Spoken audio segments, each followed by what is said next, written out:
Hello and welcome to Happy Foot, Sad Foot. I'm Travis Helwig. I'm Vince LaRosa.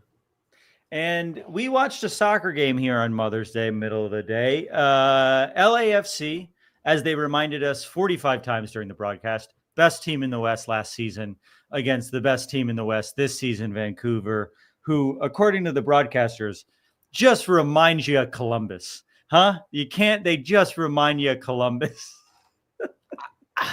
I guess. It's like, oh, they're good. We better compare them to Columbus.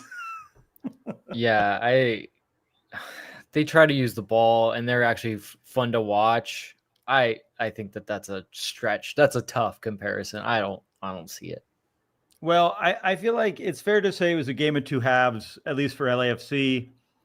First half, we felt good. Parts of the second half, we felt good as well. But then a good chunk of the second half, we just were not in control of the game, or at least seemed on the back foot. I think overall was a winnable game. But if you were to tell me that we would have walked out of Vancouver with a point today, I would have been happy and avoid. I think the way that the game went down, I'm less happy with that point. But I'm still okay leaving the best team in the league while playing away with a draw. How you feeling, Vince? It was an exciting game. Two, I think, very good teams really going toe-to-toe and both teams wanting to win, both teams having chances to win. But if I'm the coaching staff leaving this game, despite, like you said, I mean, taking a point against the best team in the West in a season in which you haven't been very good on the road, generally speaking, you might be excited about that. But I would be extremely disappointed in this game because I think that what we saw was a game in which the preparation was good. The game plan was good. The first 20 minutes and the execution was good, which meant that the game actually sets up in a way in which like it really favors you. You're up 2-0, you're LAFC, you attack so well in transition, and then you just completely fall flat on your face. And I'm you can't help but to look in the chat, but like it's wrong. They're wrong. Like the coaching, the game plan was impeccable. The execution of the players at 2-0 up left me a lot to desire. And still they had a chance to win the game. But like if you told me LAFC's 2-0 up against a team that plays as high a line as Vancouver and they're going to have chances to play in transition, I would have taken that all day. Like that's exactly what you set your team up to do. Like they set their team up to win this game. They put them in the best possible position to win this game. And the LAFC players out there today weren't good enough. Who specifically do you feel like wasn't up to par today? I mean, the subs were spot on.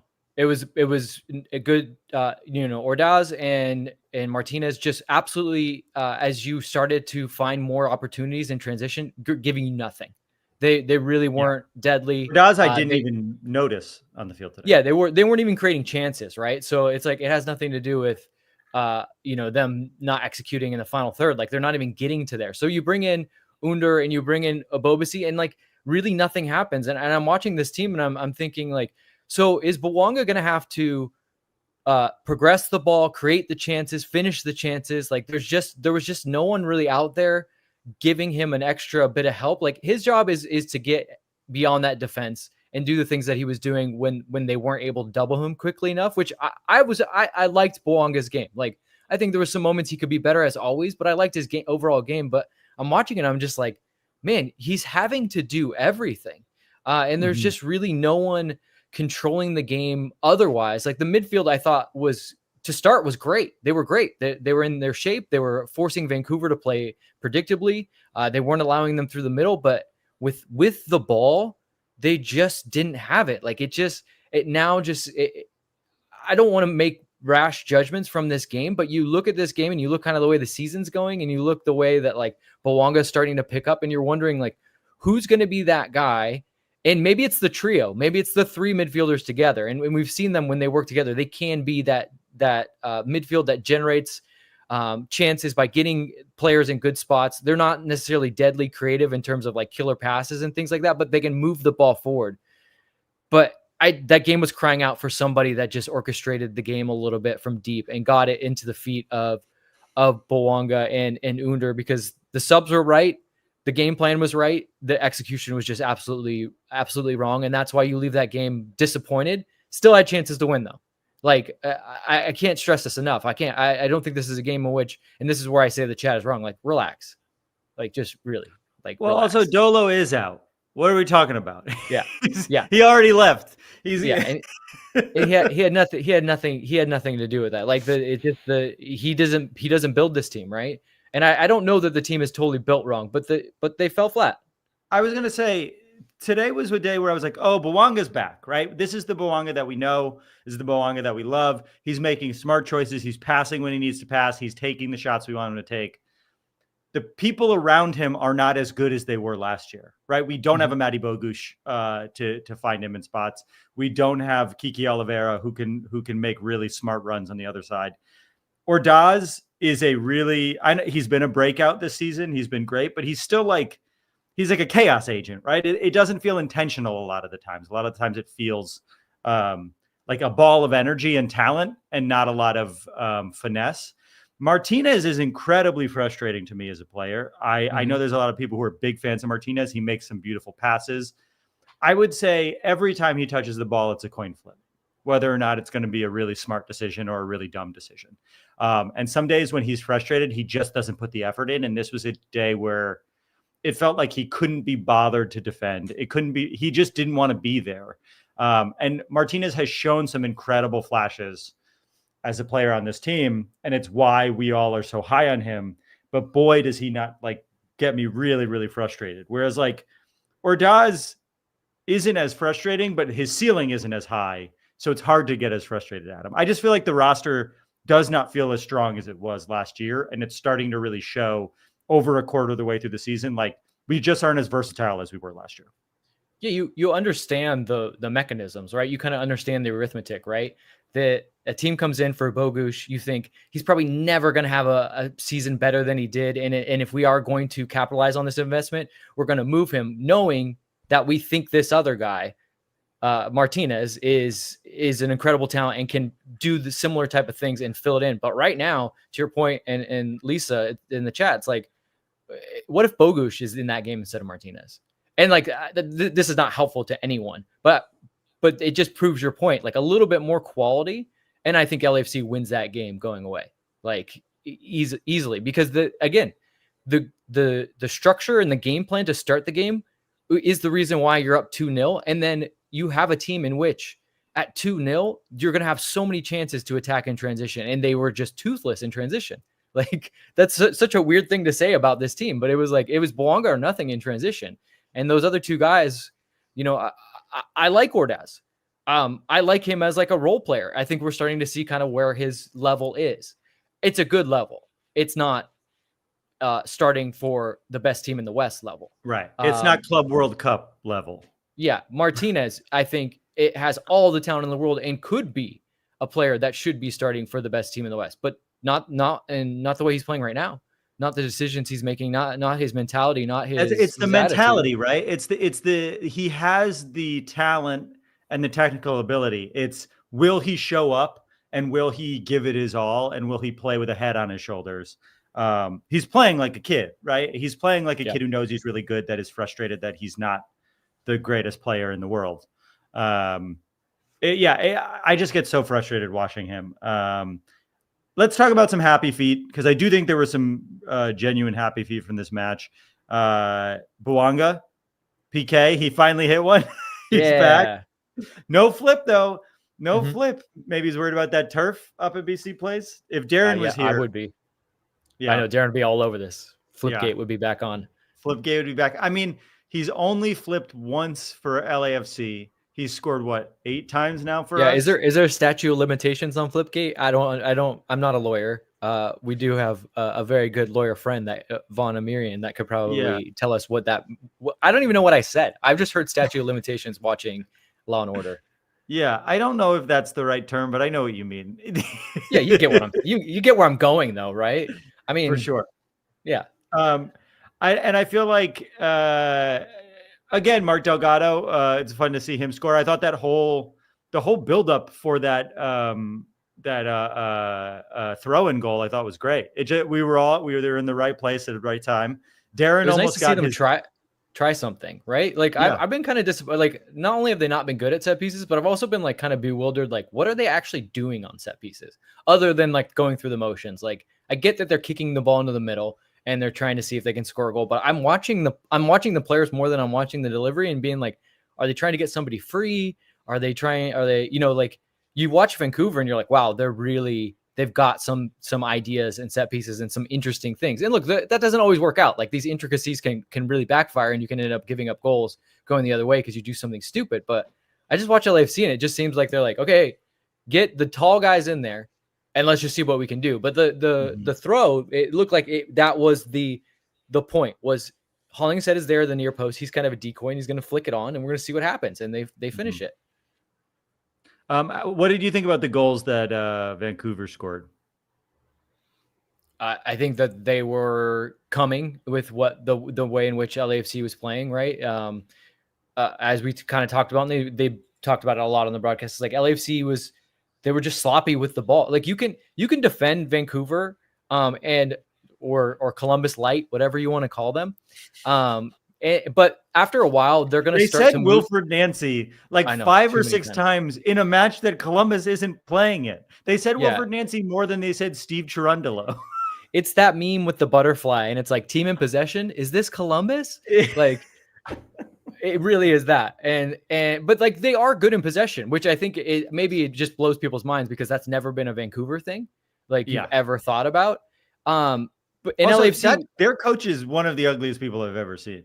If you woke up and he was in your bedroom, you would be scared. If Jepsen Sorensen was there with his fucking bug eye. I don't know if the choice of like the mock turtleneck sweater is a good idea too for him. Like, maybe he's from Denmark. Yes, I think he was at Brøndby before this. He looks like he's from Denmark for sure. He does. He definitely looks like he's got like his house is all white and just total brutal. Like just, I think he lives on a minimalist. He kind of looks like a Steve Zissou sort of like smokes like a corncob pipe. Yeah. Couldn't you see him you could see him as a sailor, right? Yeah, I definitely could. It's like full of venereal diseases. Keep going. But no, back to like they are good in possession and they have rotations, they move players around, they really stress your defense. And LAFC was showing that in the early parts of the first half and certain parts of the second half, like they can defend for periods of time. But when they win the ball back, and we've talked about this often, if they win the ball back and they're sloppy with the ball, you can't just have wave after wave. And both goals are results of them not being able to get out of their own end, not being able to get out cleanly. Like you don't even get a chance. You just need to get out and then hold the ball for a little bit, which they were doing well early on. And am I frozen or are you frozen? Maybe you. Okay, I couldn't hear you. I couldn't hear you. Let us know in the chat whose Wi-Fi is bad. Last time it was me. In which case, worse. It says Vince is frozen. Great. I don't trust Geoff. He's got an agenda. Sorry, say what you were saying again. They put you under pressure when you have wave of attack, when you can't hold the ball for longer periods of time, which LAFC was good at to start. But then they cause you to take a bad foul, and that leads to the free kick. And then the other one's just, you can't get out. I mean, the talk about VAR and things like that was, I'm fine with it. That's fine. But it comes down to them not being like, they have a chance. Like Delgado's right there. And I think maybe Bouanga's right there. And like the ball's right near you guys. Get it. Can you get the ball so that we can get out? But it just, it couldn't do it. Yeah, I've seen some people in the chat talk about the Taylor Twellman really thought that goal should have been disallowed because of a foul on the build-up play. It looked as if when they showed it again near the end of the game, and they said, I guess VAR communicated with the broadcast booth so people wouldn't be mad at them, and said, we determined that he gained possession, or at least got the ball before the foul took place. So that's why we let it stand. So the decision was not that there wasn't a foul, but that he got the ball before the foul happened. So it didn't really matter. Right. Which I'm okay. I'm okay with that. I think in the end, I would rather goals not be overturned for something that small, that early on in a play. And it sucks that it goes against us. If it's the letter of the law, yes, I would like them to do it. But since they had a reason to not do it, I get it. I think they overturned too many goals at this point. Like offsides is one thing, but like fouls early on in the build-up place is it always feels a little bit too many steps removed for me to call back a goal on that stuff. I think that's fair. We have some super chats I want to get to. All right. First one's from Amir-in-law. Thank you so much, Vaughn. $9.99. Happy belated birthday, Travis. Beers. Happy Mother's Day. Champagne. That's where Darren is right now. He's celebrating Mother's Day by taking care of his children while his having a nice wife... mimosa. Yes, he's having a mimosa while his, like as always, his children are chained to a radiator. He's not here to correct me. Thank you so much for the birthday super chat, Vaughn. I had a great birthday last night. I saw Darren and Vince. Yeah, it was awesome. It was really good to see. It was fun. Vince came all the way to my side of town. It was great. It did. And Cody gave me a wonderful gift that I love. I'm trying to figure out how to set it, but I like it a lot. She gave me a cool clock. Yeah, cool antique clock. I think the movement's just a little seized up. But once hey, look, you starting to get into watches. Maybe you'll learn how to fix them up, and then you'll be the antique clock guy too. But it was cool. It was from near your hometown, and I think it was a very thoughtful gift. It was I think the most thoughtful gift I got on my birthday. Don't tell anyone else. Thank you so much, Vaughn. And as always, if you need a personal injury attorney, trust Vaughn Amirian over at Amirian-Law. Daniel, he'll explain to me what statute of limitations means as well at some point. Don't worry, guys. Daniel, thank you so much for the super chat. Not mad at the draw, just how it happened. I think that's a fair way to put it, right? We would be happy with a draw with Vancouver on paper. The game we watched, it was frustrating to not get 3 points out of that game. I don't know if we deserved 3 points, but we had every opportunity to get it, and we did not take those opportunities. But thank you so much, Daniel. William, thank you so much for the super chat, $4.99. Great game despite the draw. There's no way that LAFC can beat Vancouver Whitecaps. Brian White is a killer player, though. I like to think he wanted you to read it. Great game despite the draw. Yeah, despite the draw. I think that was on purpose. There's no way that LAFC can beat the Vancouver Whitecaps. Do we believe that? I think we could have beaten that team if we played up to our ability. I mean, we should have. Yeah, that was what we were just saying.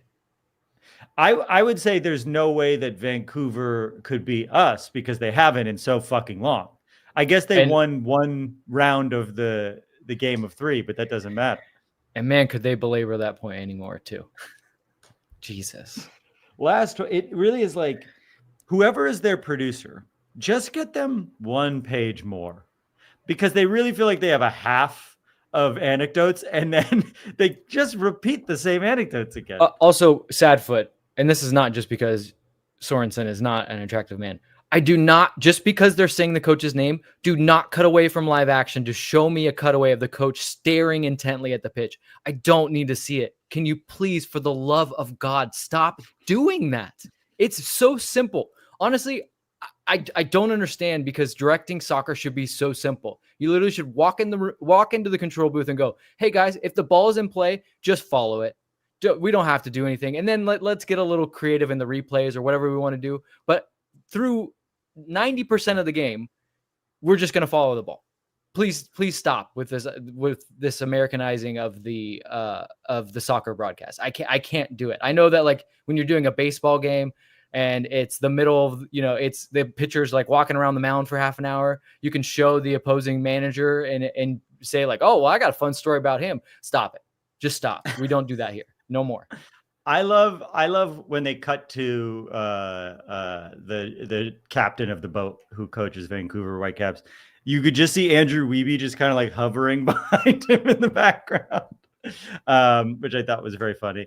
Thank you so much for the super chat, William. People are saying my camera is bad again, Vince, and I kind of want to just restart my Wi-Fi because I'm hardwired in. So can you handle it for 3 minutes? How is and that I'll be going to work work? Back? I'm just going to leave and restart my internet. Can we bring somebody on? So at least I'm not going to just talk to myself. We'll get, I mean, we do it all the time. All right. Geoff Tock is begging for it to be him, but unfortunately G-Dub was here long before him. G-Dub, welcome to the show. I'm going to leave. Any happy feet or sad? Yeah. Thanks for he really cut that. He wanted to get that restarted. Yeah, go for it, bud. I think my happy foot is that Denis Bouanga looked a little bit more cerebral, like he was reading the game a lot better. and the choices he was making didn't seem to be, I don't know, just sort of like rash. It seemed to be a little bit more thought through. So that inspires me. But like you guys have said, the whole thing can't rely on Denny Bouanga for the whole time. So I think the sad foot for me is that the midfield just sort of got deflated somewhere there in towards the end of the first half, and just like, I don't know what it was, and I don't know what subs you could make. That's the tricky thing. I think that those three are the best that we've got, and they've got a good relationship with each other. But at some point, they just start getting a little goofy, and I don't know what that is. Yeah, you wonder, like, the three of them together, they're like greater than the sum of their parts, right? Like when they're playing together and they're clicking, they actually do drive the team forward. They help you hold possession. And we saw that through bits of, I think, the first 20 minutes. Yeah, exactly. But when you pull them apart and then you start to ask them, like, what can you do for me individually? You start to wonder, like, what can you do? Like, I think Tillman had some moments where, like, I think he had an okay game. I don't think he had a bad game by any stretch, but like, when you wanted an incisive ball or like a great, that killer pass, didn't have it. Delgado, same. Igor Jesus, I like him. I think he's young. I think he's going to be a good player someday, but he's definitely not a six that controls a game and that puts you on the front foot in the ways that you want. So now you start to wonder, like, so Frankie Amaya comes in. I like Frankie Amaya. I think he's probably a little bit better passer, creative passer than all three of them. Is he going to have an opportunity to come into this trio? But like, who would you take out? Yeah, I don't know, and I'm not sure about Amaya, how he melds with that group. The thing that I see them start doing is it seems like they get scared and they start doing a lot of back passes. The ball starts to move forward, everyone's moving forward, and then they go, oh, I don't know, let's go back.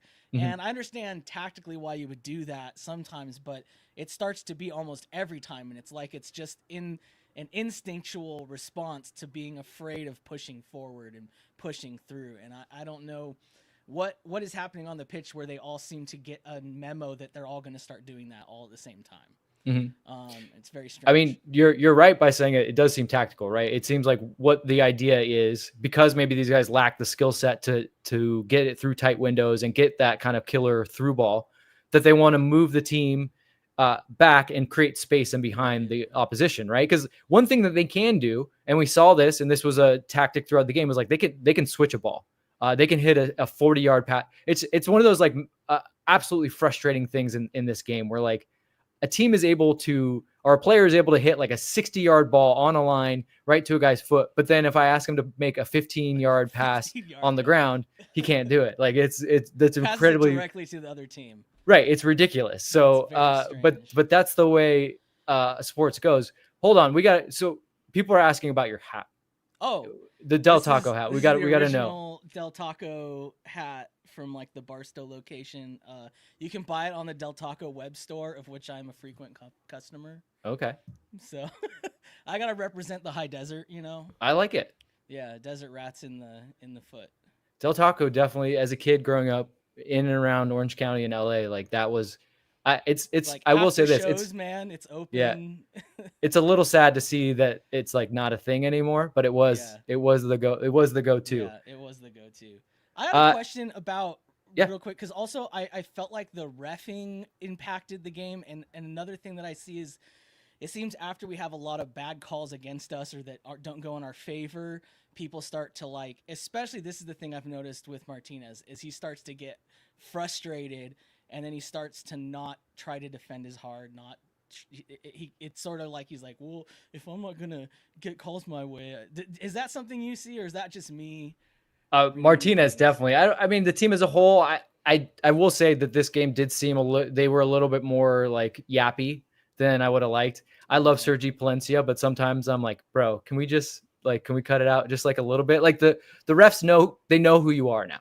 Like they're well aware that you're just going to be in their ear. Listen to you as much is not going to work. Right. And so when that guy goes through you and he gets the yellow card, which rightfully yellow card possibly could have been a red, I don't think that the ref's ever considering it as a red, because he's like, well, this guy's making a meal of it. It's not like he's really hurt. Martinez, though, that is my biggest complaint about him just in general. It just seems like when the game is not going his way, he's not in the game. He's not part of the game. And look, he's young. You're 19 years old. I can understand. And that's the next level. That's what makes you a truly great player. The game's not going your way. How do you pick up your team? How do you fight through things? And he just gets a little petulant. And then even worse, he just disappears at times. I think he had a better, I want to say it was against St. Louis City. And I watched him that game. I was like, I can't believe this guy is on our team. He was just out. He did not want to be out there. His body language was poor. His play was poor. This one, I think he tried to push through a little bit more, but to your point, like it's in his head and he couldn't execute from then on. All right. Well, I don't know if you have another co-host to join in or if you. I do have someone else to pull in, but do you have anything else for us? No, that's all I've got. Nope. Thanks for bringing me on. All right. Thanks, dude. Appreciate you. Love the hat. Yo, thanks. All right. We got, for everybody that says I'm not a good host, I got your question in about the hat. Okay. And I'm going to do what everyone's wanted us to do since like minute one. I'm going to bring Geoff on. So at the end of the day, I just need you guys all to review me personally and just say that 5 stars, thumbs up, whatever we do. I don't know how this works. Let me just bring Geoff in. All right, Geoff. For you guys not to bring me on, the guy has to say, "Hey, do you have someone else lined up? Because I'd like to leave." That's the rules. Ask to leave. Yeah, well, it's terrible. I don't know. I don't know who that says more about, you or me. You, 100% you. Yeah. Let's put it in the chat if it says more about Vince. Thanks. Okay, so before Travis gets back, we can all agree that adults talking about their birthdays is incredibly tedious. Like the most tedious thing. There's nothing. We had a lot of fun. Sure, you guys talk about the party, but let's not wish each other happy birthday. It's the most tedious sort of nonsense that we could ever to wish me a happy birthday. Together. No, he doesn't. I'm not expressively not, because you're an adult, Travis. After 25, they stop being happy birthdays. They stop being. My birthdays. mom sang happy after birthday 21. to me. My mom sang happy birthday to me on the phone, and it made me very happy. Does that upset you? No, but even that is an anecdote. At least that's something about your birthday that sparks a unique experience. If you just say to someone happy birthday, or they tell you it's my birthday, and then you say happy birthday, there's nothing there. Chat GPT can have that conversation. There's no humanity to it. It's just a reflex almost. You know what I mean? We're stripping ourselves of the need to actually be human in order to just have something to say. And for me, you know what I mean? I personally think it's important to be human beings, but maybe you guys think differently. Who knows? I mean, anyways, with the lack of just general baseline decency, I think maybe we should just start saying happy birthday to each other again. Don't you? You think wrote happy birthdays are decency? Is that what decency is? I think decency it's like a baseline of being able to say like your birthday, I'm thinking about you. Come on. I think you're confusing politeness and kindness, and I think those are two very different ideas. So if somebody in the comments who does not know me wants to say that they're happy that I'm celebrating my birthday, how would they say that to me in a way that is they don't mention it. They don't mention it. I'm worried about your soul. I'm worried about I'm worried about the crust of hatred around your heart, because all it does is it makes me feel a little bit good. And I get that it is maybe not hard to say or do, but it makes me feel good on my big birthday, Geoff. Have you considered the fact that you're 38 and that it's not about you feeling good on your big birthday, that it's about genuine, actual human connection, not these short-term sugar rushes of dopamine from people saying happy birthday? You know the rules. You know the rules. We never talk about Travis's age. How dare you on his podcast? On this he podcast, was very good. Listen, the hairline's 24. spectacular. I'm what, 2 months younger than you, a month younger than you, and I haven't had hair since I was 25 years old. I'm going to Turkey soon. If you want to come honestly, the three of us could head to Turkey. Oh yeah. What a podcast that would be, Travis. People will be like, "Oh, he's got a little more hair." If Vince and I come back with hair, it's just I might as well just get a fucking rug. Why bother doing the transplant? This and then the topic. I use the topic so you can't tell how bald I am in the back, but it's gone, Geoff. And this is my genuine compliment instead of just telling you happy birthday like a fucking parrot. Is that your hair looks nice good for a guy who's balding? Genuinely, Thank you so you're much. Doing a good job at covering it up. Anyways, thank you so much. Okay, so soccer. So let's talk about those people who aren't. And if anyone in the chat wants to wish me a happy birthday, that would be great. It means a lot. A lot of people are. The people love you. Yeah, but now it's a bit. You see what I'm saying? Now I've at least made it something that matters that we can talk about rather than just this again. I mean, this is pretty deep from Joel. Birthdays are about celebrating our constant change and growth. I mean, come on. So It's rarely in taking a life do you get religious. to no. Let me say this. So little in life do you get to sit back, and especially in America, reflect on like America. How is this about America? I would say there is Everything's about America, Jeff. This is the an rules. intense focus on jobs and on making money as self-worth. And I think that is an American capitalist idea, very much so. But let me Okay, finish. if we're making it political, then the idea of self-fulfillment and that being the most important thing that you feel good This is post also game is the going on inherent so much longer than selfishness it to should. America. That's also the problem with America, that we don't have communal bonds. We don't have real connection. Because When we're I all am alienated. trying- We say dumb shit like happy birthday. Hating the words happy birthday is one of the funniest takes that Geoff has had, because not only is he wrong, it's a deeply creative way that he's wrong. And I'm really enjoying this conversation. I'm not wrong. Like, this is what I'm saying, is it's a religious impulse. And I'm not kidding here, that you say, somebody says on Easter, he is risen. Somebody says back, he is risen indeed, right? If you're Muslim, you say assalamu alaikum, as-alaikum salam, right? It's that No one idea says of he is risen indeed. Oh, when was the last time you went to church? You're one of these like new atheist guys. You read Sam Harris and shit. Get out of here. I'm done. I'm a Catholic. I grew up Catholic. We love Easter. I love Pope Leo, my woke. I heard about the new Pope from Travis. The Pope went to seminary in my hometown. That's a true story. So it's entirely possible at the time that the Pope was running around, he was like hanging out with my grandfather. Because I bet you he went to great bars like my granddad did. Anyways, let's get off the Pope, Talk shall about we? soccer. Yeah. Okay. Here's the thing, none of this is going to be as interesting as yelling at you about the birthday stuff, but we'll get to it anyways. Yeah, that's fine. I think that the real problem here is roster construction. That we have 4 guys for 2 spots. That we have Bouanga, Ordaz, Martinez, and Under, and we can't have more than 2 of them on the field at the same time. And so we have 2 DPs that are riding the bench right now. That are riding that Drew didn't even play tonight, right? He's not playing all the time. And so again, like, we can shit on Drew and whatever, but it's more about like the roster construction of, I don't even know why you bring in Under. If you have Martinez, and Ordaz is the surprise, right? That, like, I don't think anybody thought he was going to be playing this well.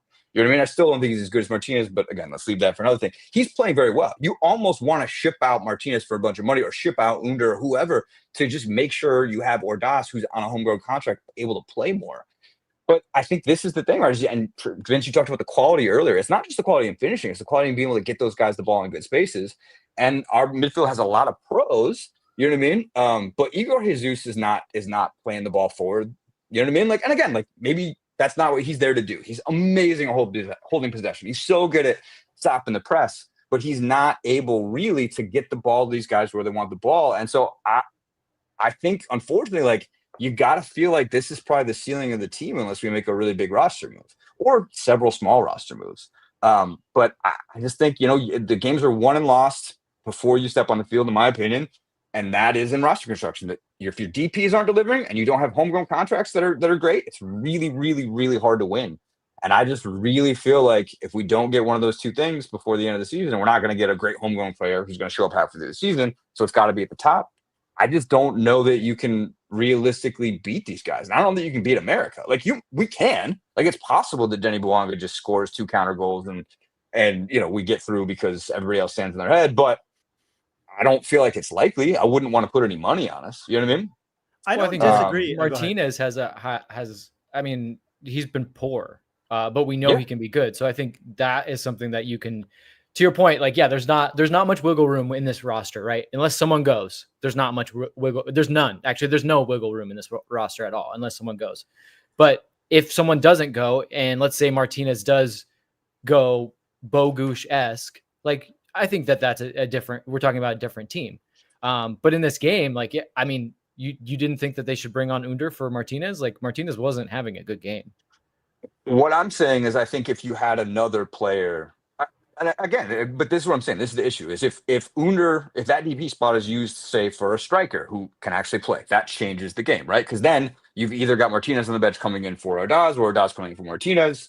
You see what I'm saying? Or even in the midfield, like, I think there are moves that having another player of import, like, yeah, I think it was the right stuff. Like, absolutely. But what I'm saying is, I think that's the right tactical decision within a roster that's I don't want to say poorly built, because, like, we're still pretty good, but is not built at this moment to win a championship.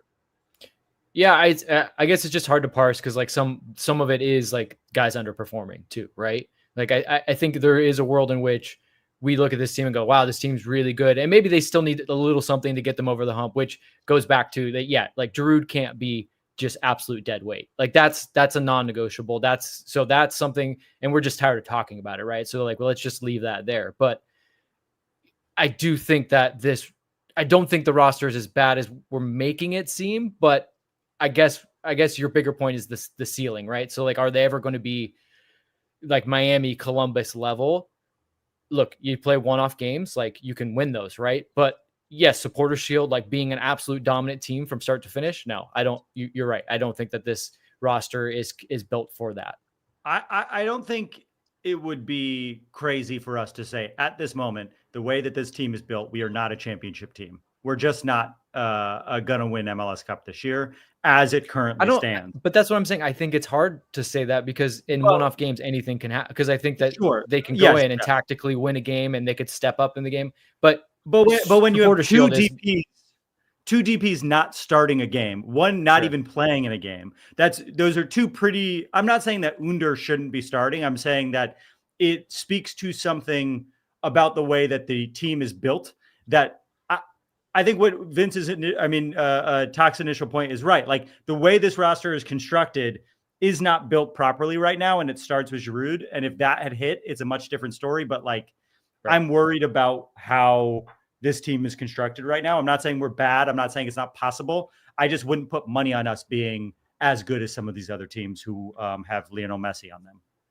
But I do think it's important to say that probably Under's gone. Like Under's not sticking around, I don't imagine, right? Not if he's not starting games. Like yeah, and so we don't know why. Like I don't know if it's an injury. They seem to say on the broadcast that they were like, well, they just really like the way he comes into games, and that makes me think that, well, he's not fit enough to play 90 minutes. Well, that's not a DP. Like you can't have a super sub DP.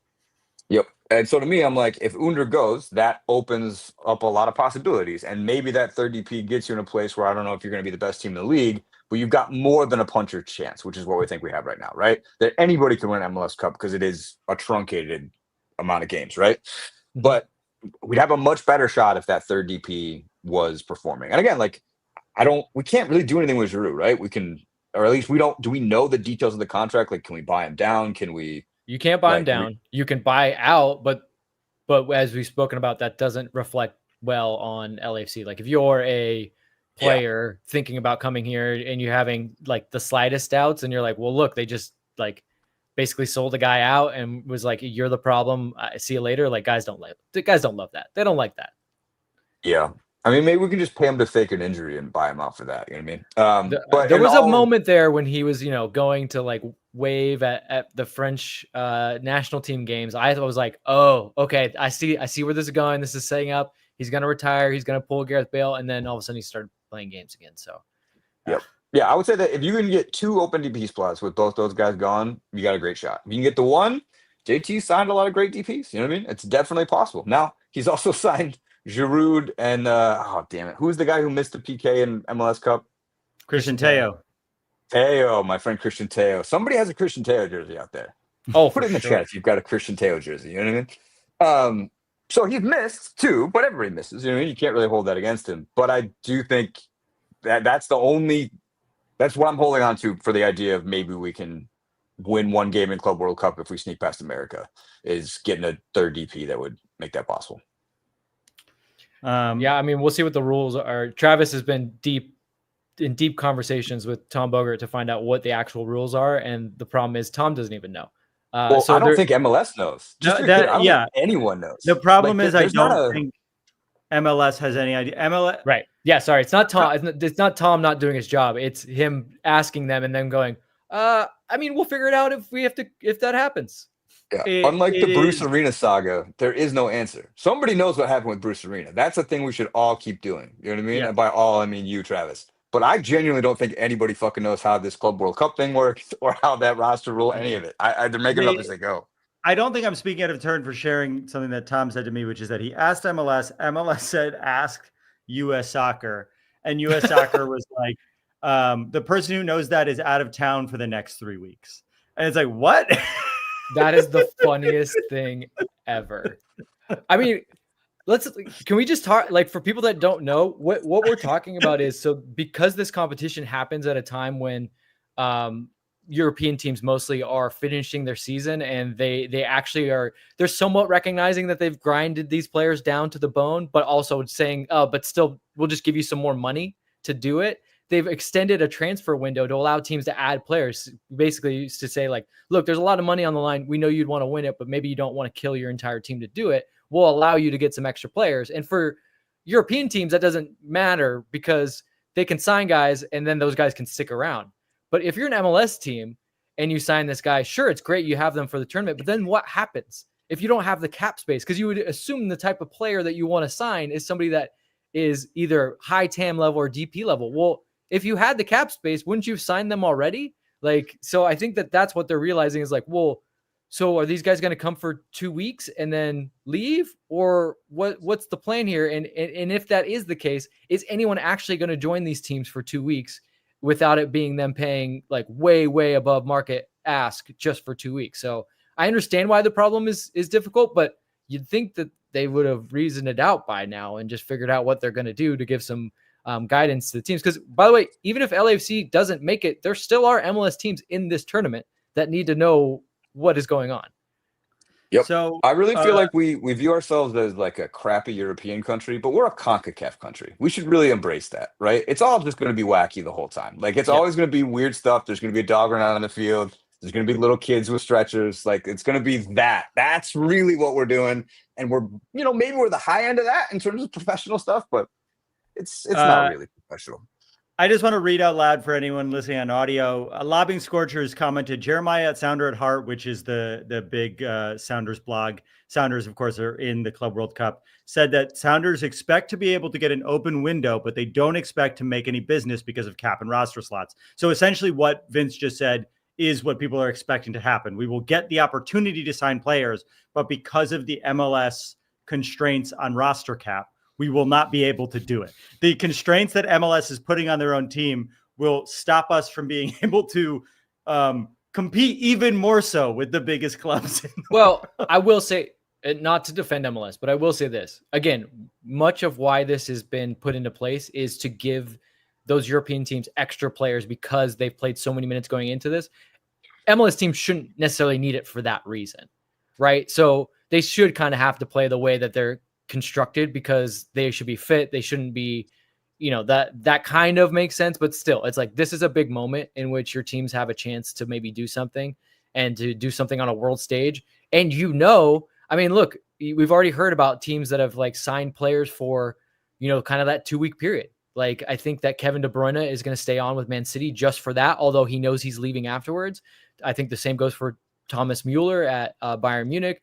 I believe that Juventus has gotten the okay from PSG to keep Kolo Muani on loan for those extra 2 weeks. So other teams are understanding like this is a chance to make some movement and do some things. But yeah, it's I don't think there's no good answer, but at the same time, like, they should have one.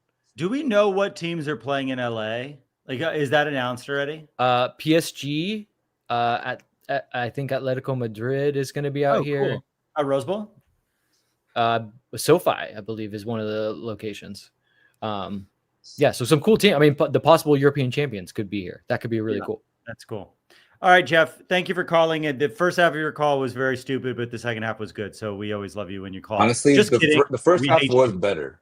The first half was better. The first half was better television, right? It was more entertaining, but it was more nonsensical. Well, happy Mother's Day, Geoff. Happy birthday.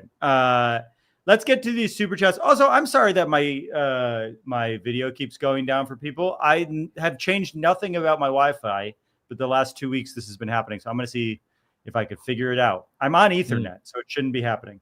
Let's get through these super chats. Daniel for $2. We need a Travis Helwig book club. What does that mean? You kind of do it on your Instagram. I do tell people what I'm reading. Yeah. Right now I'm reading the final book of go ahead. You did ruin okay, I'll say this. You ruined it, but then also you were right. What's the book I can't Golden think Compass? Of the name right now. No. the book with a martyr. Oh yeah. I literally picked up the book, and then you were like, "This book is not good. Don't read it. I don't understand what's going on." I'm like, "Oh, come on, Travis, don't be." And so I was like reading it, and then like by you doing that, I was like, I kind of figured out what was gonna happen. But then I also came around to, I hate this book. Like I gutted it out just because I was like, I'm gonna get through it. But by the time I was done with it, I think I was in the same spot as you. I was like, I hate this book. I hate everything about this book. Martyr was so infuriating to me because it was like beloved by so many people I respect, and the whole time I was just like, I don't think this is well written. I think it is, in fact, like every character sounds the same, and it's a bit infuriating. The way that I describe it is, it's written by a poet, and you can tell it's not a novel. It's a really long poem, and that's annoying. The only parts that were good were like the dreams, but the actual narrative and like the dialogue and then the character development was all just garbage. And sorry if you haven't read it, but like the twist is so, it's telegraphed. Yes, you can see it coming. Well, if you want to know what I'm reading, I use an app called Fable, and you can follow me on there, and I post what I'm reading on there. All right, thank you, Daniel. Another one from Daniel. Vancouver's manager is a cruise ship captain. Yeah, I think that's right. He is a man who lives on a boat. And that's true of Denmark, right? Denmark is a boat place. They love boats. So thank you again, Daniel. Lobbing Scorchers, $4.99. Thank you so much, Lobbing Scorchers. Who is this $10 psychic? It's your big birthday. Celebrate with Jello shots, Queen. Did you have any Jello shots?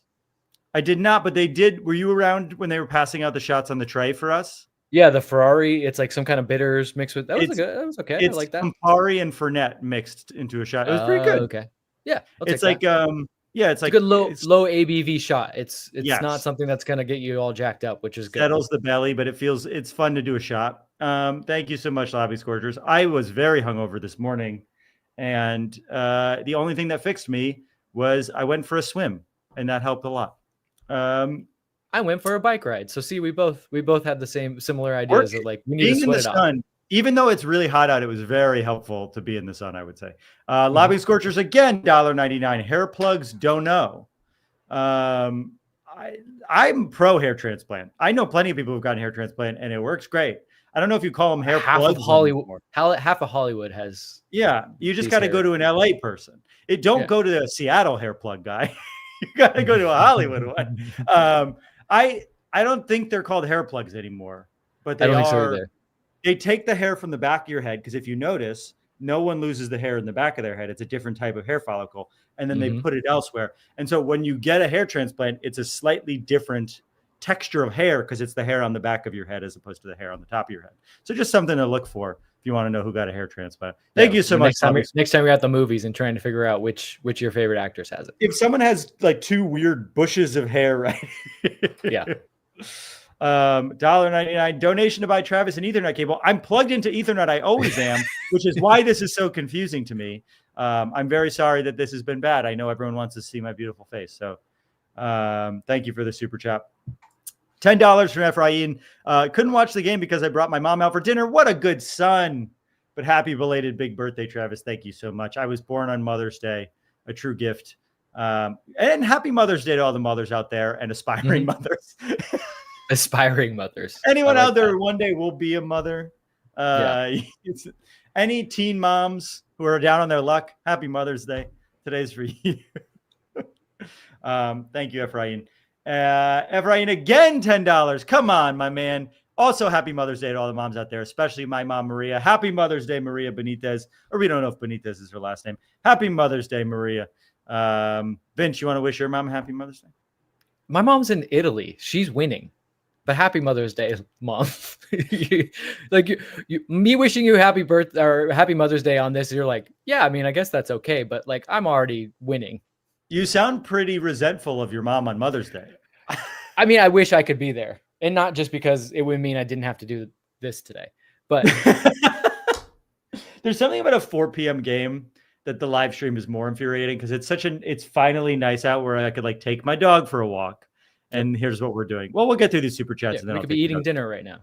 Yeah, I love dinner. Adam, $4.99. What stadium do we think the America game will end up at? Happy big birthday, Travis. Tom Bogert, thank you so much for the super chat. Thank you so much for the birthday wishes. Tom Bogert says it's at BMO on the 31st. I think there was at BMO. there were rumors about it being in Atlanta, and I think that was people being confused by the fact that the Chelsea game is in Atlanta, and there was mixed messages. That's where the teams will go. Like that will be their location for the tournament. Correct. But yeah, I think it's at BMO. I don't think Bogert would have reported it out if it was not at BMO or something changed. But basically, Bogert reported BMO, and then 2 hours later, I saw like rumblings that it'll be determined where it's going to be. Like no one's confirmed BMO yet, because we technically have a Colorado game. But I don't think they would play it in Atlanta. I forget who said it, but I don't think there's more of a fair environment than Club America playing LAFC at BMO. Right? It's going to be 50-50. It's going to be a pretty fair crowd. At BMO. Yeah. Whereas if you go to Atlanta, it's all America. We're not going to travel as well. Well, we might travel well, but we're not going to travel as well. Not to the levels. Yeah, not the levels they do. They're incredible. I'm pretty sure it'll be at BMO on the 31st. If it's not that, I bet we'll know this week all the details, I'm sure. Yeah. There's actually 8 teams playing at the Rose Bowl, 2 different groups. Oh, interesting. Oh, cool. You can tell how much I've cared about this. Yeah. Oh, apparently America is appealing that it's at BMO. I see. Classic. Probably because they're like, well, wait, do we get any of the gate?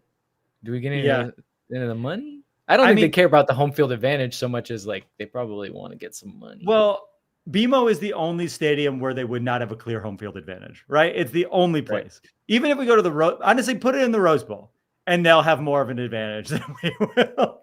Sure. Or maybe they're just thinking BMO's too small and they're like, can't we all make more money? Yeah. Sombrero Kid's going to root for America again. We've heard that he has rescinded his love for America after being banned from the Jumbotron. He was punished. Find out. Yeah, we'll find out. We'll see. America wants Coliseum, Carson, or Vegas, apparently. Interesting. All right. Well, those are interesting choices. I mean, yeah. Yeah, Coliseum's funny because it's just like next to BMO. Right. I guess it is a financial thing then. Not Carson. Which again, makes me think that it's all about bigger amount of fans in the building. Have we ever played at the Coliseum? No. I would be fun to play at the Coliseum. Yeah. I would much rather play games at the Coliseum. I've seen football games at the Coliseum, but I've never seen LAFC play. Vegas is both. I mean, I think I saw Real Madrid and somebody there. Like they do friendlies there a lot. And it's just a lot more. BMO and Coliseum are a lot more accessible than Rose Bowl. As much as BMO can suck, the Rose Bowl is a nightmare because it's on surface back streets. All right. Well, we've been at this for about an hour. A draw that we're disappointed in, but a draw nonetheless. We get a point out of Vancouver. We'll be back with a double match preview this week. Vince, are you excited for Seattle and Carson this week? I know this is Vancouver, then Seattle, then Carson, like killer week. I think a lot of people try to look at these and be like, this will define the season. I don't think it'll define the season because nothing defines MLS season. Unfortunately, it's just the way that they're constituted. Like, I think there's a world in which Carson could still make the playoffs, which would be absolutely crazy, but like that's the way it's set up. But I do think it'll tell us a lot. You know what game will turn it around? Yeah, that's the only thing. Like, will they win before then? I believe they have a midweek game as well. But I do think that like these games back to back, as we're seeing LAFC kind of congeal together and come together as like an interesting team that likes possession a little bit, but will still play in transition. It'll tell us a lot about where they're at right now. Like most games you play, you're kind of like, we'll see what happens next week. I think this will tell. I think there will be decisions that come out of this, and we've kind of seen Steve do that in the past, right? Like he sees games as markers, and if like that Columbus game was very important to him, and he changed course completely because of it. So I'm curious to see how they play out this week, and if there are any big changes that come about from it because of what he might see in the long run for this team. Lobbing Scorchers making crazy accusations in the chat that we've banned them from the pod this week because we're scared of them. In fact, you were offered to come on and play a game. But what we said is we play Seattle. We've already played Seattle. I forget the scoreline of that game. We don't need to think about it. But we're playing Carson. And as much as you think of us as your biggest rivals, we think of Carson as our biggest rivals. So yeah, we're actually we're protecting you. Yes, we're protecting you. So you're welcome. Think about that. No, Ruben, I'm not bored with them. I like the Lobby Scorchers guys a lot. I just think our fans don't want to listen. The LAFC fans are going to want to talk about Carson. We talk about Seattle a lot already. Let's talk, and it'll be fun to think about the season Carson has had. I'm not talking about Paul Rothrock again. I just can't do it. But we will be back on Tuesday with a match preview for the 2 matches. I think we're going to record Tuesday night, comes out Wednesday morning, the morning of the Seattle game. And that'll be for both Seattle and Carson. So get ready for that. Make sure you subscribe to our YouTube if you're not subscribed already. Rage Against the Machine at the Coliseum. Is that happening at the same? What are we talking about? Is that real? I want to do that. Let's do that instead. One final super chat before we go. Mikey, what did I miss? Are we back? No, we're not back, but we did okay. Thank you so much, everyone. And we love you. And we'll see you is Seattle at BMO? Yes. Yeah. See you at BMO, baby. I love you. Bye.